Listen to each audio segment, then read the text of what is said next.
test skates died down a month ago, and we finally saw the start of the competitive season. The Russian Grand Prix series started in Moscow. On October 22, the skaters showed short programs. The main intrigue in women's competitions is Kamila Valieva against Sofia Akatieva. But there were other interesting skaters. Anastasia Zenina proved that the transition from Yevgeny Plushenko to Alexei Vasilevsky did not break her. A bright performance to the hit of Christina Aguilera Haunted Heart shone with new colors. Elegantly executed triple flip, double Axel and triple Lutz cascade, triple toe loop brought her good marks, 70.19 points. Nastia was very surprised by her result. "This is the first time I've hit 70, decently," she told coaches at Kiss and Cry. The smile did not leave the girl's face, and Alexei Yagudin, who commented on the competition, advised her to rejoice more in the future, making her fans happy. Valeria Shulskaya delighted the audience with clean and light modern skating. The unusual spin in different directions at the end of the program shows that this single skater is ready to progress at an extraordinary speed. The arbitrators also noticed this, giving her 64.76 points. The young star Eteri Tutberidze Sofia Akatieva became the second participant in the tournament, who announced the most difficult triple axel. Anastasia Zenina also wanted to perform it, but did not go on the jump. Alas, the element did not submit to Sonia, but this did not prevent her from showing the highest class in the second half of the program. The athlete was extremely upset by her failure.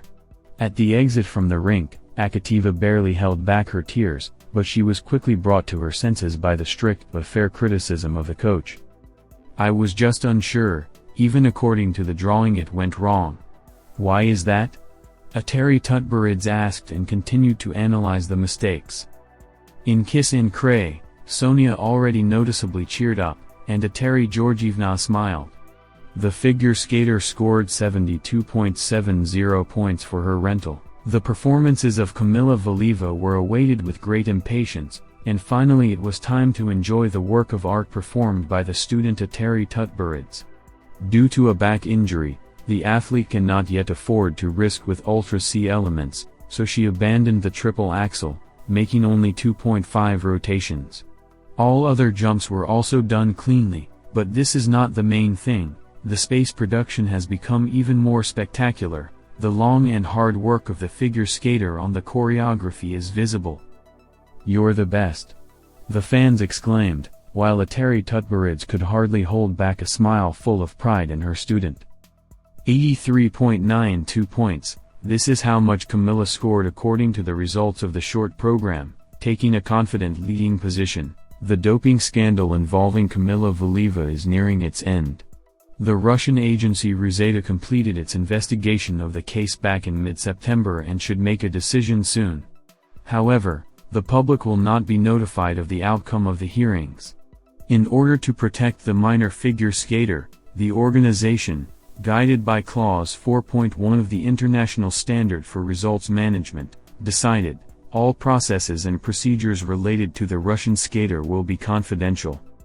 Strictly observing the principles of international and Russian anti-doping standards, and also taking into account the nature and circumstances of the case, Ruzeta does not intend to announce the date of the hearing, the decision or other details in the case of the figure skater, a member of the ROC team, the agency's official website says.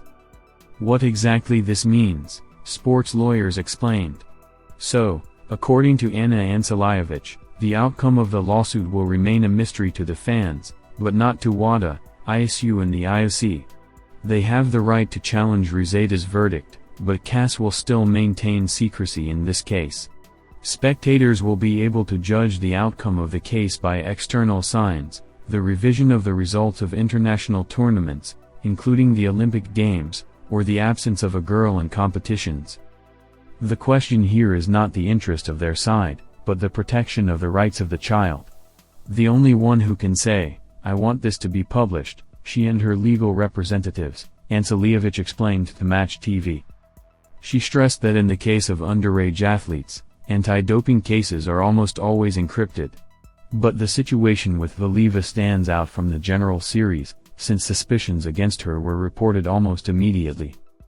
The violation of confidentiality occurred already at the first stage. The fact of a possible violation in the name of the athlete became known.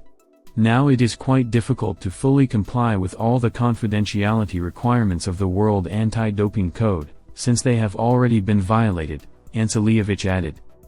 In turn, the former deputy head of Ruseta Margarita Pakanotskaya noted that the organization has only one goal: to protect the interests of the 16-year-old athlete.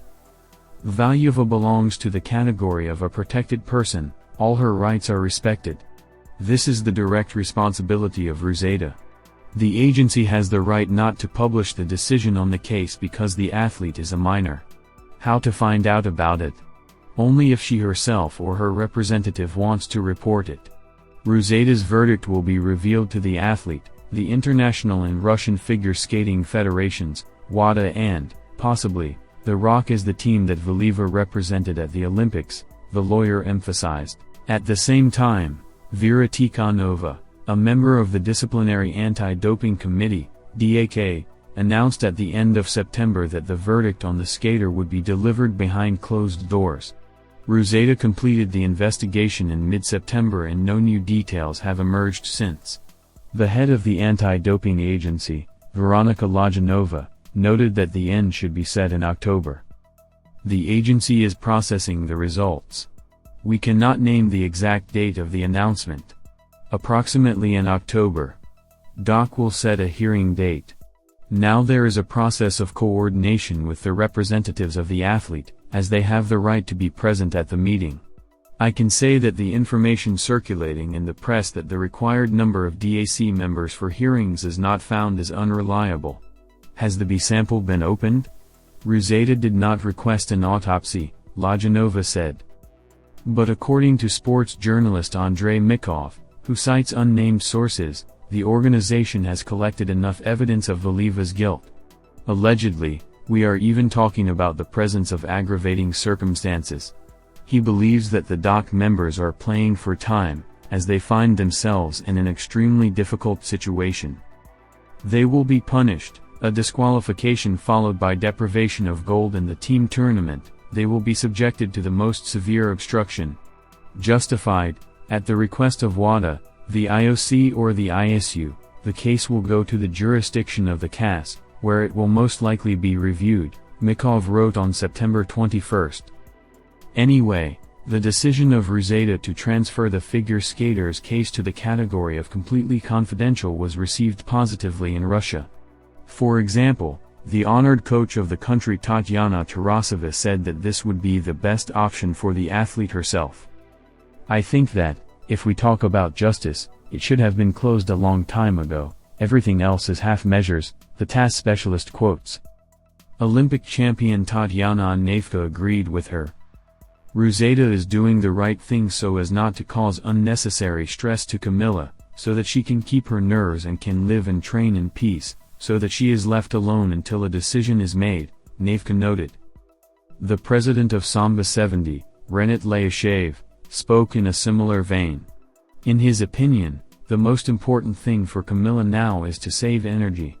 And the absence of additional pressure from the media and fans will have a positive effect on her and allow her to perform normally. But in the United States they continue to express dissatisfaction with the slowness of Ruseta.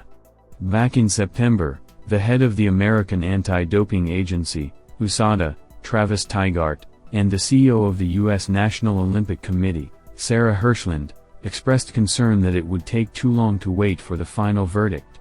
Now they are supported by the local figure skater Nathan Chen, who, if the Russian woman is found guilty, can exchange the silver of the team tournament of the Olympic Games in Beijing for gold. Probably the most difficult thing in this situation is ignorance. We are kept up to date, but they always say, we have no idea what is happening. It's very annoying, said Nathan Chen.